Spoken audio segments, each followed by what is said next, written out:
멈춰서 기도할 수 없고 눈물이 빗물처럼 흘러내릴 때 주님은 아시네 당신의 약함을 사랑으로 돌봐주시네.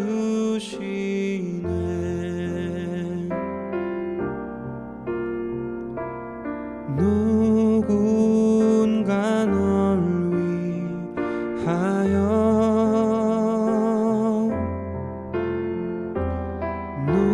누군가 기도하네.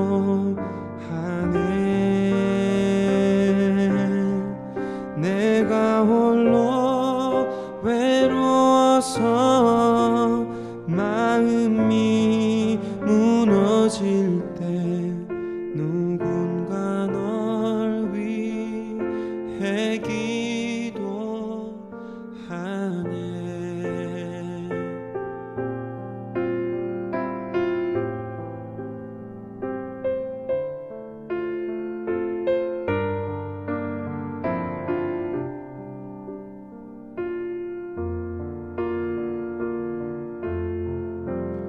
당신이 외로이 홀로 남았을 때 당신은 누구에게 위로를 얻나. 주님은 아시네 당신의 마음을 그대 홀로 잊지 못함은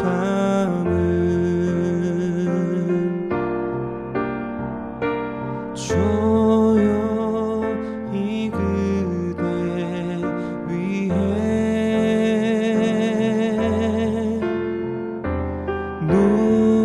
누군가 기도하네.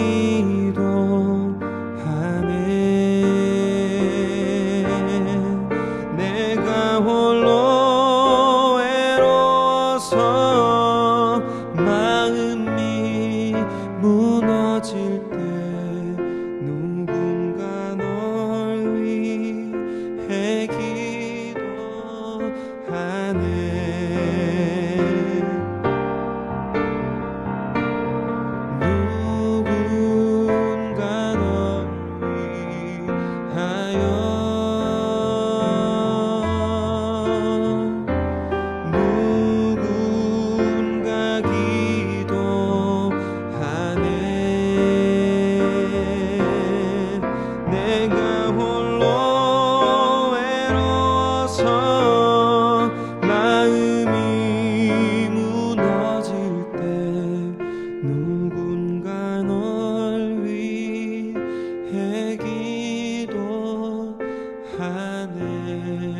찬양받기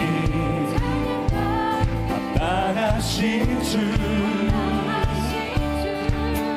나의 평생 주님만을 사랑하며 나누리라 찬양하며 경배하리 찬양하며 경배하리 귀하신 만왕의 왕 주님 앞에 엎드려 사랑하며 주 나의 평생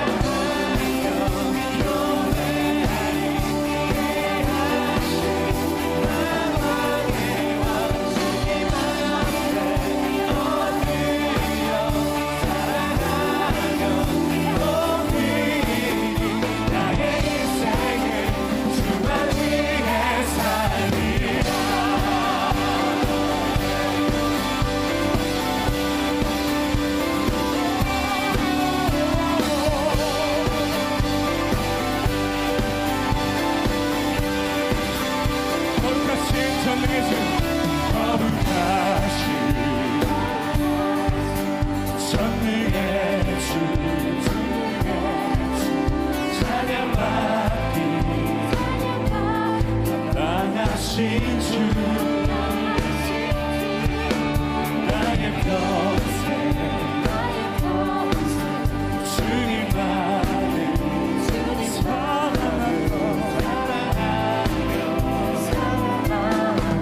나누리라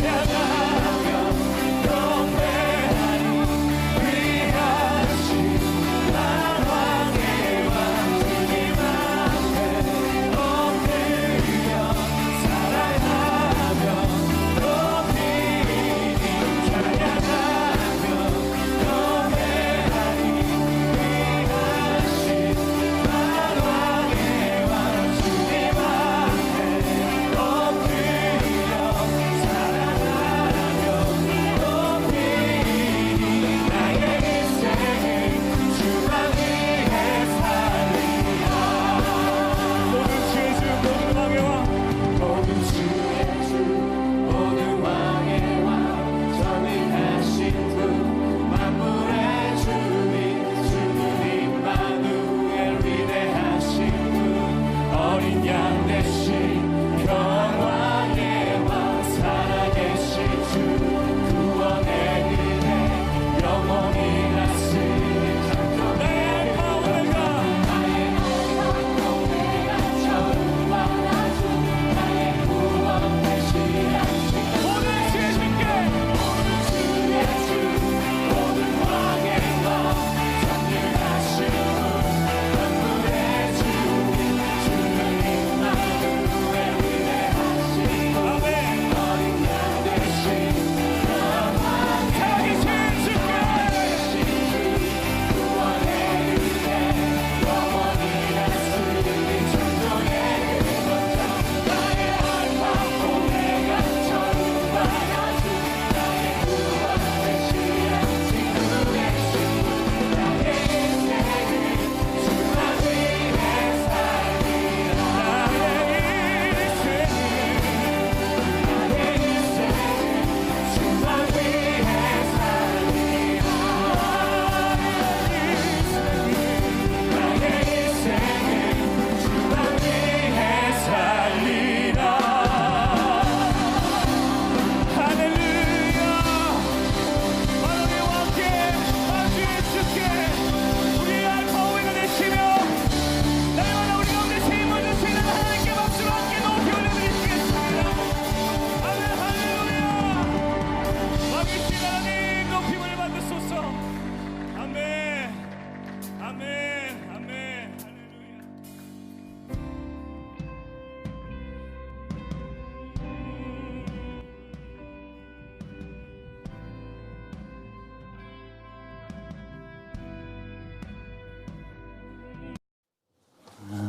목사님께서 이번에 세미나 강사로 오셔서 저희가 10년 동안 못 모셨는데 모시게 돼서 큰 기쁨입니다. 목사님은 47살에 워싱턴 제7예교회에서 그 조국에 대한 부담감을 가지고 한국에 그냥 나가셔서 교회를 개척하셨어요. 그리고 은퇴하실 때 28,000명 정도의 추석교인이 된 교회가 되었고 수많은 사람들에게 영향을 주는 그런 교회가 되었습니다. 저는 이제 개인적으로 교회 목회 사역하면서 어떤 일이 직면하든지 간에 두 분을 생각합니다. 첫째는 예수님 생각합니다. 그래서 예수님이라면 어떻게 이 문제를, 이런 상황을 해치셨을까라는 생각을 하고요. 두 번째는 이동훈 목사님을 생각합니다. 그래서 사역해 왔는데 잘된 건 전부 이동훈 목사님이 조언해 주신 거고요. 잘못한 건 제가 다 잘못한 겁니다. 목사님의 그 지도 아래서 지금까지 목회했고, 여러분 제가 자주 말씀드린 것처럼 우리 교회가 시작되고 여기까지 오기까지는 우리 이동훈 목사님의 가르침과 그리고 기도가 있었습니다. 오늘 우리에게 기쁨의 영성이라는 제목으로 말씀 주실 텐데 마음 활짝 열고 우리가 모시겠습니다. 목사님.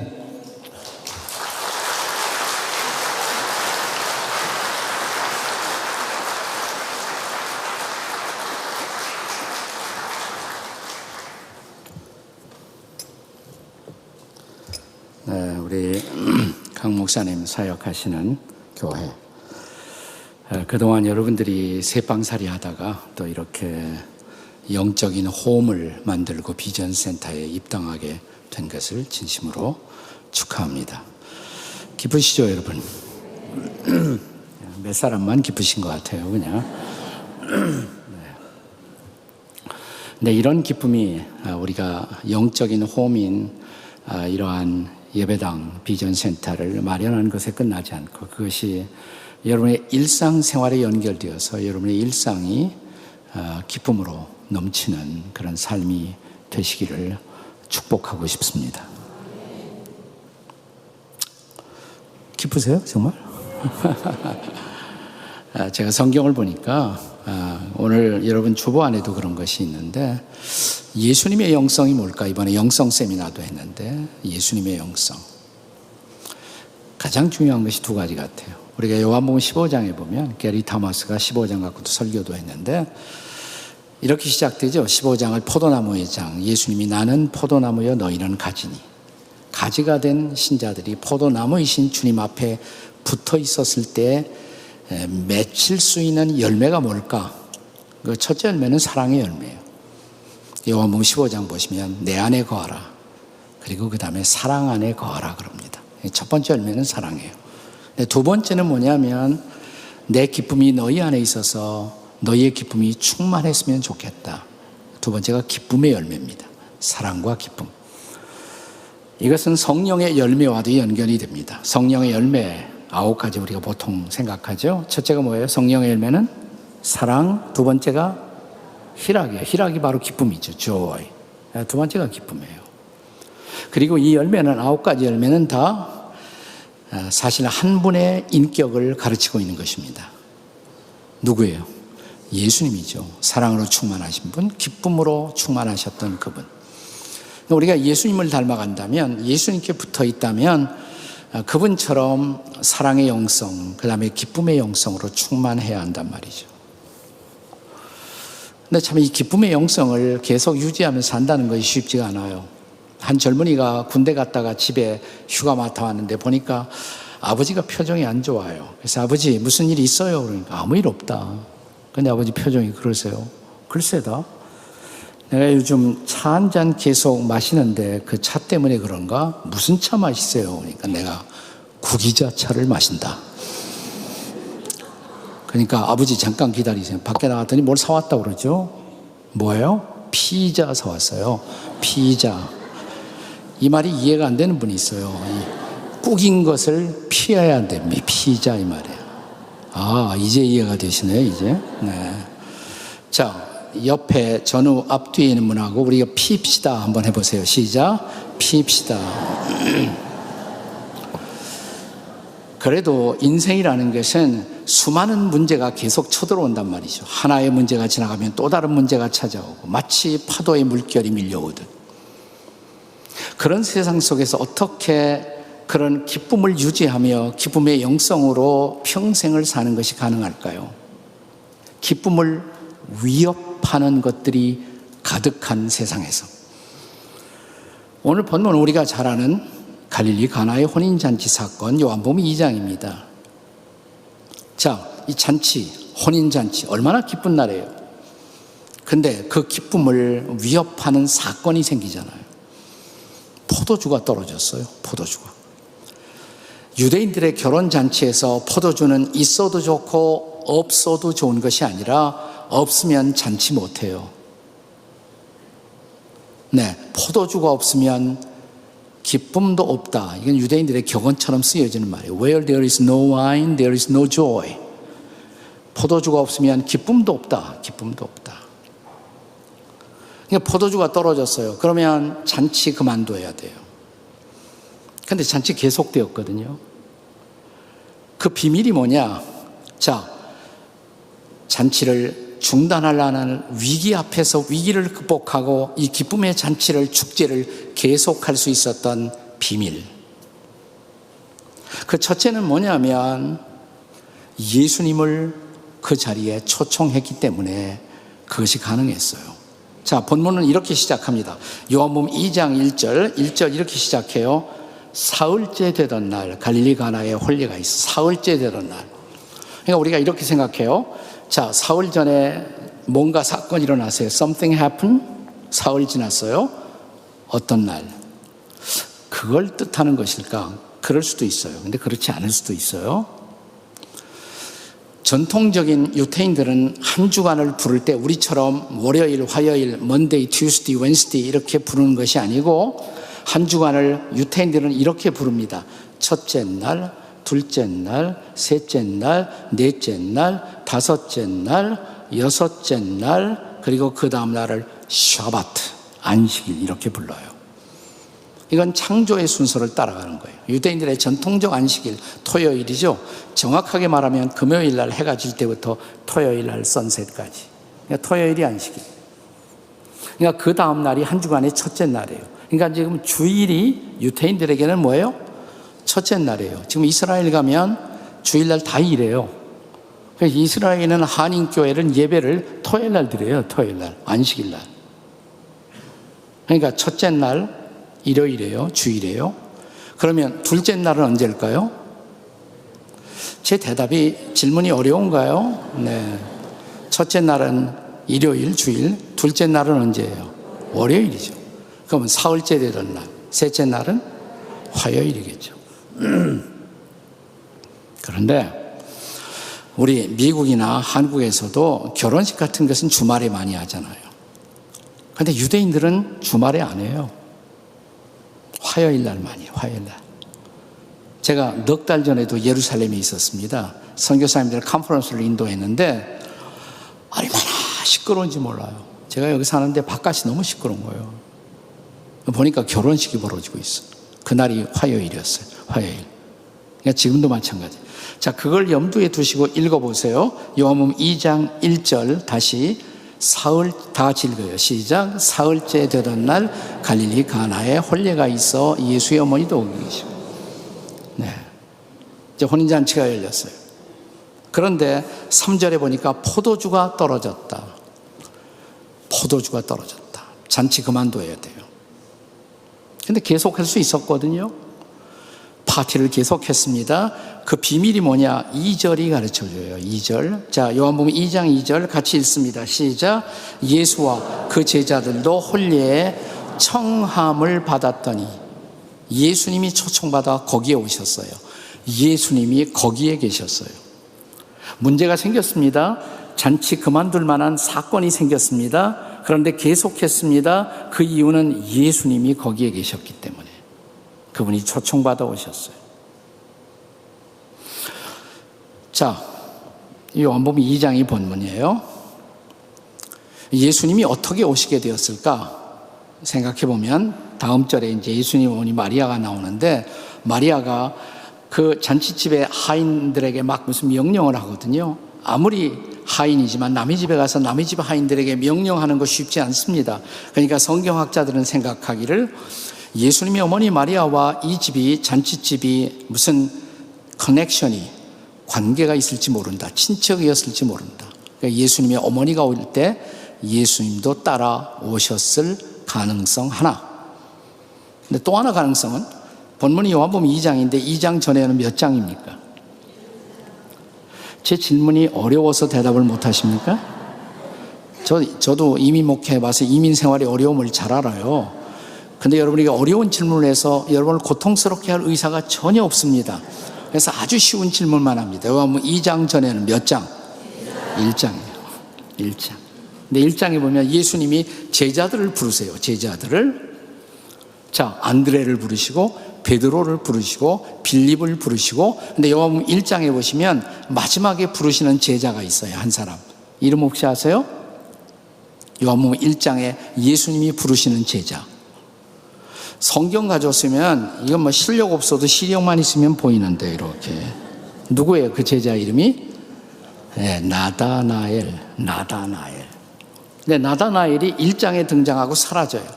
다시는 등장하지 않아요. 근데 등장합니다. 제일 마지막 장에, 요한복음 20장 마지막 장에 보면 등장해요. 21장. 자, 요한복음 21장이 이렇게 시작해요. 1절이 그 후에, 여기서 그 후에는 부활하신 후, 예수님이 십자가에 죽으시고 부활하신 후에 예수께서 디베리아 호수에서, 디베리아 호수의 별명은 갈릴리입니다. 디베리아가 갈릴리고 갈릴리가 디베리아예요. 디베리아 호수에서 제자들에게 자기를 나타내셨으니 부활하신 주님이 갈릴리 바다에 다시 제자들을 찾아오신 거예요. 자, 21장 2절, 부활하신 예수님이 갈릴리의 호수에서 다시 만나고 있는 제자들의 리스트가 기록됩니다. 21장 2절, 시몬 베드로와, 제일 먼저 베드로가 나와요. 베드로는 타락도 했고 예수님 부인도 했지만 아직도 그는 두목입니다. 제자의 리스트에 첫 번째 나와요. 베드로와, 시몬 베드로와, 그 다음에 디두모라는 도마와, 그 다음에 세 번째로 누가 나와요? 나다나엘. 근데 나다나엘을 뭐라고 불렀습니까? 갈릴리 가나 사람 나다나엘. 갈릴리 가나 사람. 자, 지금 혼인잔치가 어디서 벌어지고 있어요? 갈릴리 가나. 근데 나다나엘이 어디 출신? 갈릴리 가나 출신. 갈릴리 가나는 예수님 당시나 지금이나 조그마한 마을이에요. 지금은 옛날보다는 커졌어요. 근데 예수님 당시에는 200호 남짓한 마을이었을 거라고 성경학자들은 추정합니다. 작은 농촌 마을. 이런 마을에서 잔치가 벌어지면 한 집 잔치가 아니라 무슨 잔치? 네, 동네 잔치. 동네 잔치예요. 우리 유대인의 결혼 잔치는 하루에 안 끝나요. 거의 한 주간씩 가요. 동네 사람들이 다 모여서 함께 잔치를 준비합니다. 모여든 동네 사람들이 서로 대화하면서 그때 대화의 타핑 뉴스는 뭐냐면 우리 마을의 똑똑한 청년 나다나엘이 메시아라고 불리워지는 랍비의 제자가 되었대.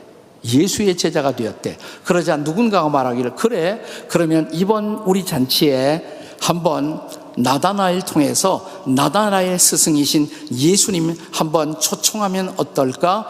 그래서 예수님 초청받아 오셨을 가능성 있다, 없다? 없으면 제가 왜 이렇게 설명하려고 수고를 하겠어요? 네. 초청받아 오신 거예요, 예수님이. 그래서 거기 계셨어요. 그게 중요해요. 자, 문제가 터졌습니다. 근데 해결됐어요, 안 됐어요? 됐죠? 왜? 예수님이 초청받아 거기 오셨기 때문에. 그러니까 예수님만 초청하면 돼요. 그게 중요한 비밀이에요. 자, 따라서 하세요. 예수님 초청합시다. 자, 옆에 뒤에 있는 사람 쳐다보고 예수님 초청합시다. 근데 중요한 것은 날마다 초청해야 돼. 날마다. 나는 여러분 대부분이 인생에서 한순간 예수님을 구주와 주님으로 인격적으로 마음속에 초청하고 영접한 사람들이라고 생각해요. 아멘이십니까? 확실합니까? 근데 한국교회 문제는 예수님 영접하고 초청했다는 사람들 많은데 지금 살아가는 일상의 삶을 보면 예수님이 없는 것처럼 살아요. 그게 문제예요. 예수님 없는 것처럼 살아요. 우리는 하나님 안 믿는다, 이런 사람을 무신론자라고 말합니다. 에이티스트, 무신론자. 근데 무신론자에도 종류가 많아요. 무신론 중에 이런 무신론이 있습니다. 실천적 무신론, practical atheism. 실천적 무신론자는 교회에 나오는 사람일 수 있어요. 실천적 무신론자는 교회 재직일 수도 있어요. 실천적 무신론자는 한평생 교회 다녀요.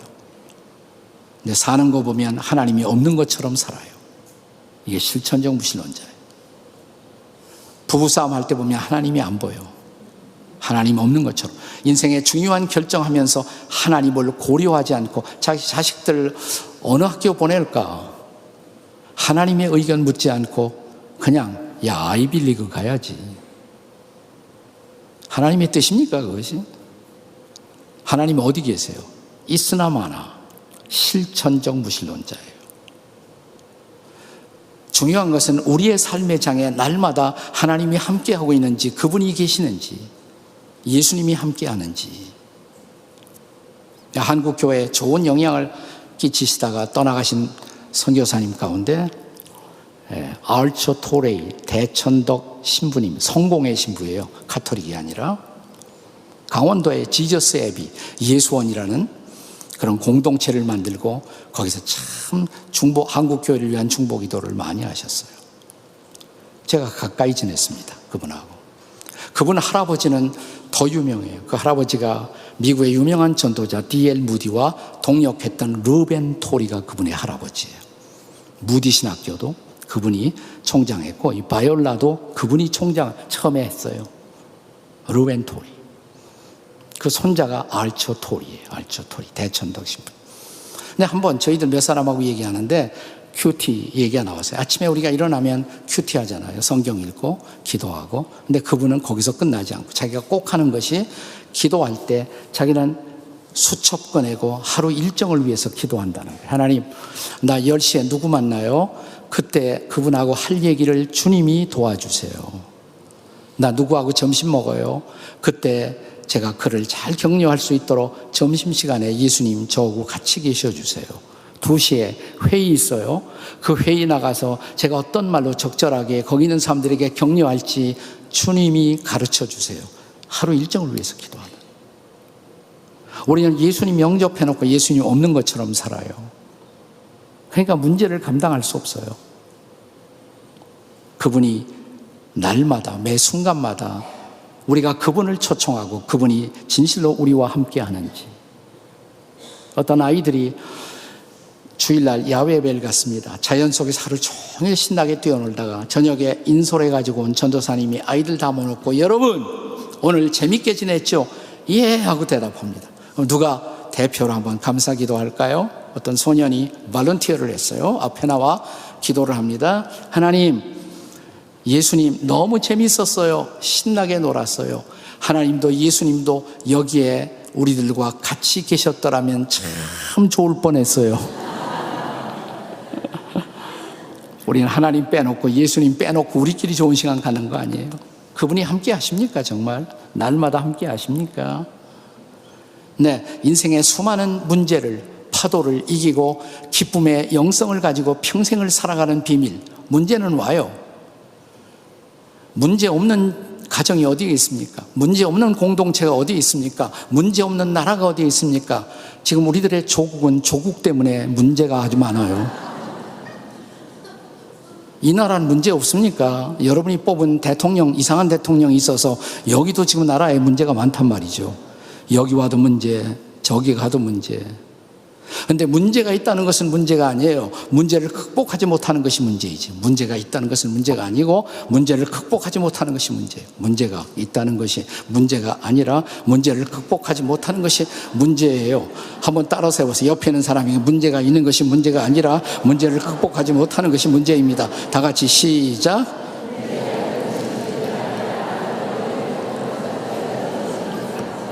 그런데 문제를 극복하려면 첫 번째 비밀이 뭐예요? 예수님 초청하는 것. 예수님 초청하는 것. 두 번째는 그 예수님께 기도하는 것을 배우셔야 돼요. 예수님께 기도하는 것.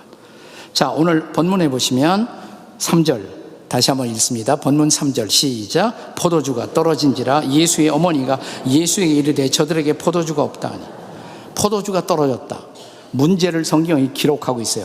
성경은 문제를 피해가지 않습니다. 문제를 노출합니다. 문제를 기록합니다. 문제는 직면해야 돼요. confrontation. 문제를 직면해야 문제가 해결되지 문제에 도망가면 안 돼요. 성경 문제를 기록하잖아요. 포도주가 떨어졌다. 근데 예수님의 어머니가 거기에 계셨어요. 예수의 어머니가, 마리아가. 문제를 발견하자마자 문제를 갖고 누구한테 갔다? 예수님에게. 그리고 예수님에게 문제를 아뢰었습니다. 포도주가 없다. 포도주가 떨어졌다. 이게 어머니가 그게 중요해요. 어머니는 기도의 역할 모델로 등장해요. 자, 우리가 살다 보면 문제가 많이 생기잖아요. 어떻게 해요? 도움을 받아야죠. 문제가 생기면. 이 사람 찾아가고 저 사람 찾아가고 이 친척 저 친척 찾아가고 이 은행 찾아가고 저 은행 찾아가고 다 안 돼요. 그럼 우리가 어떻게 말합니까? 할 수 없다. 기도나 해볼까? 그게 여러분의 기도입니까? 처음에 해야 돼. 처음에. 문제를 갖고 어디한테 달려왔어요? 마리아는 예수님께 바로 달려왔어요. 예수님께. 그렇게 하셔야 돼요. 우리도. 그리고 포도주가 떨어졌다고. 그러면서 문제가 극복되기 시작한단 말이에요. 문제를 갖고 누구한테 달려온다? 예수님께 바로. 그러니까 문제를 기도로 해결할 줄 알아야 한단 말이죠. 이게 중요해요. 문제를 기도로 해결하는 것을 배우는 것. 어떤 책을 읽다 보니까 남아프리카에 많이 서식하는 새 가운데 이런 새가 있대요. 새 이름이 Secretary Bird. 새 이름이 괴상해요. 직역하면 비서새. 이 새는 꽤 잘 날 수가 있어요. 근데 위험을 느끼면 누가 자기를 노리고 있다. 그걸 의식하면 좀 날 수 있는 새가 날지 못하고 땅을 기다가 붙잡히는 새. 이 새의 특성을 읽다가 그게 꼭 내 꼬라지 같구나 이런 생각을 한 때가 있어요. 날아야 할 때 날지 못하는 내 모습. 날개를 펴고 보좌에 계신 주님 앞에 가야 할 때 그 기도의 날개를 펴지 못하는 내 모습. 몇 년 전에 하와이 갔다가 동물원이 있더라고요. 하와이 몇 번 갔지만 동물원에 들어간 적이 없어서 들어갔어요. 지나다 보니까 이렇게 썼어요. Secretary Bird. 내가 설교했던 새가 여기 있네. 봤어요. 칠면조 비슷하더라고요. 칠면조. 왔다 갔다 해요. 근데 칠면조보다 다리가 조금 더 길어요. 타조처럼 길지는 않지만 칠면조보다는 조금 길어요. 뻗정다리예요. 왔다 갔다 왔다 갔다. 제가 계속 봤어요. 거의 10분간. 근데 계속 왔다 갔다 해요. 제가 떠나가지 않은 이유, 나는 거 보고 싶어서. 10분이 돼도 안 날아요. 지쳐갈 무렵 옆에 있던 제 아내가 여보 그냥 가자고. 고개를 돌리는 순간 날더라고. 진짜 날더라고. 그러니까 지금까지 날지 못한 이유가 내가 째려보고 있었으니까. 날지 못한 거예요. 그래서 날지 못한 거예요. 날아야 할 때 날지 못하는 새의 모습. 날개를 펴고 문제가 있어요. 그러면 기도의 날개를 펴야 돼. 그리고 보좌를 향해서 달려와야 돼. 아멘. 기도로 문제를 해결할 줄 알아야 돼요. 그러면 문제가 없어요. 기도로 문제를 해결할 줄 알아야 돼. 그러니까 잔치를 중단할 위기 앞에서 위기를 극복하고 계속 그들이 이 잔치의 축제, 파티의 기쁨을 유지할 수 있었던 비밀, 둘째 비밀이 뭐예요? 기도했단 말이에요. 예수님을 초청하고 초청한 예수님께 아뢰이고 기도하고. 옆에 있는 분들에게 예수님께 꼭 기도하며 삽시다. 시작. 예수님께 꼭 기도하며 삽시다. 하나만 더. 세 번째는 예수님께 순종하시는 것을 배워야 돼요. 다 같이 예수님께 순종합시다. 옆에 사람에게 해보세요. 예수님께 순종합시다. 4절을 다시 읽겠습니다. 본문의 4절. 시작. 예수께서 이르시되 여자여 나와 무슨 상관이 있나이까? 내 때가 아직 이르지 아니하였나이다. 예수님의 어머니 마리아가 포도주가 떨어졌다고 아뢰었더니 예수님이 하신 말씀이에요. 이 4절을 피상적으로 읽으면 어머니 마리아의 요청을 예수님이 거절한 것 같은 인상을 받습니다. 그렇죠? 네. 그러나 어머니 마리아는 그것을 거절로 받아들이지 않았어요. 어떻게 알아요? 5절. 자, 5절을 다 같이 읽겠습니다. 시작. 그의 어머니가 하인들에게 이르되 너희에게 무슨 말씀을 하시든지 그대로 하라 하니라. 뭐 하라는 거예요? 순종하라 이 말이에요. 그가 무슨 말씀을 하시든지 그대로 하라. 하인들에게 그렇게 말씀하셨어요. 이제 하인들을 주목해야 돼요. 예수님의 어머니 마리아가 기도의 역할 모델이었다면, 롤 모델이었다면 바로 하인들이 이제는 순종의 역할 모델로 등장합니다. 자, 잘 주목하세요. 6절에 거기에 유태인의 정결 예식을 따라 두세 통 드는 돌 항아리 6개가 놓여있는지라. 7절입니다. 7절 다 같이 읽습니다. 시작. 예수께서 그들에게 이르시되 항아리에 물을 채우라 하신즉 아귀까지 채우니. 예수께서 그들에게, 누구예요? 하인들에게 이르시되 항아리에 물을 채우라. 6개의 항아리에 채우라 하신즉 아구까지 채우더라. 자, 지금 잔치집에서 필요한 것은 뭐죠? 포도주. 지금 사람들은 포도주를 기다리고 있어요. 그런데 예수님이 하인들에게 6개의 항아리에 물을 채우라는 거예요. 자, 하인들이 이 정도는 항의할 수 있잖아요. 선생님, 이 잔치집에 필요한 것은 포도주지 물이 아닙니다. 물은 여기 말고도 얼마든지 있습니다. 그러나 하인들은 아무 말 없이 그분의 말씀을 따랐습니다.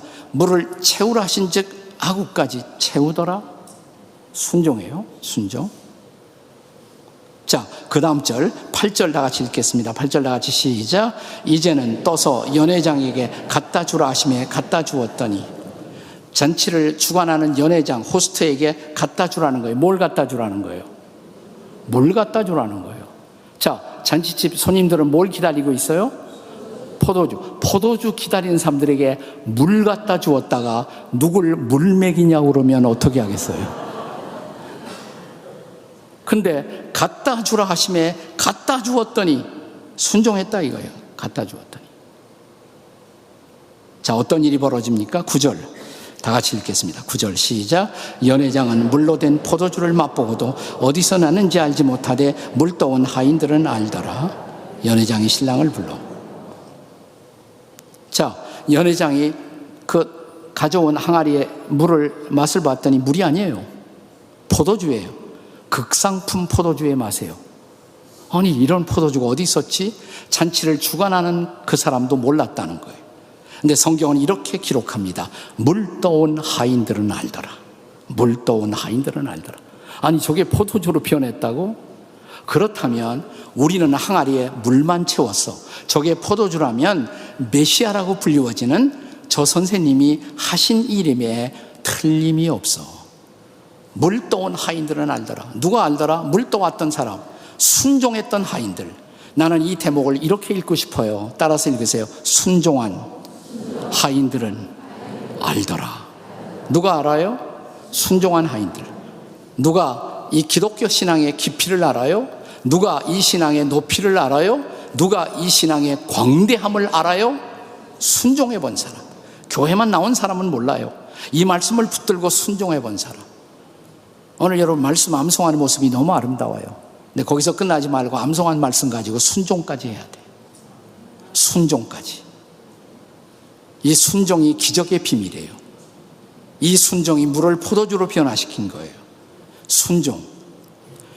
우리가 히브리서에 보시면 이런 말씀이 있습니다. 히브리서 5장에 예수님을 어떤 분인가 그분을 설명하면서 예수님에 대해서 그는 하나님의 아들이시라도 받으신 고난으로 순종을 배워 온전함에 이르셨다, 도달하셨다. 히브리서 5장 8절 이하의 말씀이에요.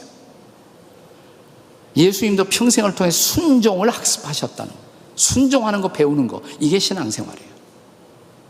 이 순종이 쉬운 게 아니에요. 거기까지 가야 한다 이 말이에요. 순종. 순종하지 않으면 어떻게 되느냐? 제가 좀 이 유머니까 너무 진지하게 들으면 안 되고 잘 기억하시도록 순종하지 않으면 일어나는 일 따라서 하세요. 순종하지 않으면 옆에 사람 쳐다보고 잡종이십니다. 네. 순종해야 순종이란 말이에요. 순종해야 순종해요. 진짜. 네. 순종을 배우셔야 돼요. 순종해야. 다시 한번 옆에 사람 쳐다보고 순종해야 순종이십니다. 순종을 배워야 돼. 순종을 배워야 돼. 제가 들었던 한 아름다운 이야기, 제가 우리 강 목사님하고 제가 이민 목회 전에 여기서 하면서 같이 했던, 평생에 오랫동안 같이 했던 보람찬 사역 중에 하나가 코스타 사역이었어요. 코스타 유학생들을 돕는 사역. 지금은 저도 이제 좀 뒤로 이렇게 물러가 있지만 열심히 했습니다, 한동안. 네, 강 목사님이 열심히 매년 이렇게 섬겨주시고 했어요. 코스타의 강사로 그 당시 미국 청년들에게 영향을 많이 끼치던 한 분을 초대했어요. 토니 캄폴로라는 분이 있었어요. 이분이 필라델피아의 이스턴 칼리지에서 소시알러지, 사회학을 가르쳤고 주말에는 교회에서 설교하는 목사님이에요. 미국 청년들의 영향을 많이 끼치고 있었기 때문에 한번 초대한 일이 있었어요. 그분이 하셨던 얘기예요. 그리고 그분이 하신 그 얘기를 갖고 책을 하나 쓰셨어요. 한국말로 번역도 됐어요. 그 책의 제목이 The Kingdom of God is a Party. 하나님의 나라는 파티입니다. 잔치입니다. 이분이 한번 하와이에 가서 집회하시려고. 근데 첫날 비행기가 늦어지고 그래서 집회를 못 하셨대요. 어제도 게리 토마스가 첫날 오지 못하셨는데, 그 이제 둘째 날 그분이 이제 그 첫날 이제 밤 12시 넘어서 도착을 해갖고 늦게 체크인을 하신 모양이에요. 저녁도 제대로 못 하셨대요. 그러니까 새벽녘 늦게 밤 12시 넘어서 체크인 해놓고 너무 출출해갖고 밖에 나와서 해변가를 다니면서 혹시 열린 식당 있나 보니까 식당 하나가 열려 있더래요. 들어갔어요. 네. 그리고 뭘 시켰어요. 그리고 막 음식이 나올 무렵에 갑자기 문이 열리더니 한 무리의 여인들이 쫙 들어오더래요. 범상하지 않은 여인들이세요. 거리의 여인들, 몸을 파시는 그런 분들이에요. 바로 옆에 앉더래요. 막 얘기가 시작되더니 갑자기 한 여인이 말하기를, 야, 내일이 내 생일이다. 그러자 옆에 있는 친구들이, 그래서 어쩌라는 말이냐, 생일 잔치 해달라는 말이냐, 내가 언제 생일 잔치 해달라고 그러니, 그러면 생일 케이크라도 사달라는 말이냐, 내가 언제 생일 케이크 사달라고 그러니, 싸움이 벌어졌어요. 야, 아무것도 아닌 얘기 가지고 왜 싸울까. 옆에 있던 캄폴로 목사님이 마음이 애잔했어요. 잠깐 식사하다 말고 저 아무것도 아닌 거 가지고 싸우고 있는 저분들, 상처 때문에 그렇단 말이에요. 마음속에 있는 깊은 상처 때문에. 하나님, 이 여인들 어쩌면 좋아요. 그랬더니 하나님이 뭐라고 말씀하시는 것 같더래요, 자기 마음속에. 그래서 Yes Lord 그랬대요. 알았습니다, 주님. 이제 나와서 식사값을 지불하려고 그러는데 주인이 잠깐 기다리라고 그러더니 그 여인들을 쫓아내더래요. 계속 싸우고 있으니까 싸우지 말라고. 오늘은 그냥 나가라고. 물었대요. 저 여인들이 이 식당에 자주 옵니까? 자주 오는 게 뭡니까? 새벽 이때쯤 2시, 3시 이 무렵 골치 아픈 손님들이죠. 그럼 내일도 오겠네요? 오겠죠. 그 중에 한 분이 생일이라고 그러는데 혹시 제가 생일잔치 준비하면 안 될까요? 그랬더니 식당 주인 옆에 부인이 있다가 식당 주인의 부인이 튀어나오더니, 선생님 어떻게 이렇게 좋은 생각을 하셨어요? 저 생일 맞은 여인, 저런 생활을 하고 있지만 마음이 참 착한 여인이에요. 아그네스라는 여인인데 손님이 생일잔치 준비하면 제가 같이 하죠. 아, 그래요? 의기가 투합했어요. 같이 합시다. 생일 준비 같이 합시다. 그 이튿날 집회 일찌감치 끝나고 9시쯤 넘어서 도착해서 식당 주인 부인과 함께 식당을 잘 데코레이션하고 케이크를 주문하고 음식들을 장만하고 준비하다 물었대요. 그 친구들이 미리 와서 다 대기할 수 없습니까? 주인공이 오기 전에. 그 문제도 아닙니다. 제가 미리 연락하면 다 가능합니다. 해주세요. 1시 넘어서 친구들이 와서 미리 다 대기하고 있어요. 2시 가까울 무렵 드디어 약속된 시각에 그 생일 맞은 주인공이 등장하는 순간 식당 문이 확 열리고 불이 확 켜지면서 서프라이즈죠. 일제히 일어나서 생일 노래를 부르기 시작합니다. Happy birthday to you. Happy birthday dear Agnes. 들어오다가 깜짝 놀라요. 이게 도대체 무슨 일인가 도대체. 그때 자기 앞으로 큰 생일 케이크가 다가와요. 옆에 있는 분들이, 야, 내 생일 케이크야, 잘라봐. 이게 제 생일 케이크라고요? 정말입니까? 그러더니 이런 뜻밖의 말을 하더래요. 이게 정말 생일 케이크라면 여러분 저 요청이 있어요. 이거 오늘 여기서 자르지 말고 우리 집 요 앞인데 갖다 놓고 며칠만 보면 안 될까요? 그러자 그래 여기 다른 반찬 많이 있어. 그렇게 해. 갑자기 여인은 생일 케이크를 보물단지처럼 끌어안고 나가는 거예요. 그 광경을 보고 사람들이 숙연한 침묵 속에 빠져들어갈 때 토니 카폴로가 일어납니다. 저는 오늘 생일 잔치를 준비한 사람 중에 한 사람입니다. 저는 학교에서 가르치기도 하고요, 교회에서 설교하는 목사인데 여러분의 친구 보셨죠? 생일 케이크 안고 기뻐하는 모습. 우리가 한번 축복하면 안 될까요? 기도하면 안 될까요? 네, 기도해 주세요, 목사님. 기도가 시작됩니다. 하나님 보셨죠? 생일 케이크 안고 기뻐하는 저 딸의 모습을. 그 딸을 하나님이 당신의 딸로 받아주시고 당신의 은혜 안에서 살아가도록 도와주세요. 여기저기서 막 흐느끼는 소리가 납니다. 기도가 마무리되자 갑자기 어떤 여인이 또 손을 들더니 그러더래요. 목사님, 저 어렸을 때 불렀던 노래가 생각나요. 그 노래 부르면 어떨까요? 무슨 노래입니까? 이런 노래 있잖아요. 예수 사랑하심은 거룩하신 말일세. Jesus loves me, for this I know the Bible tells me so.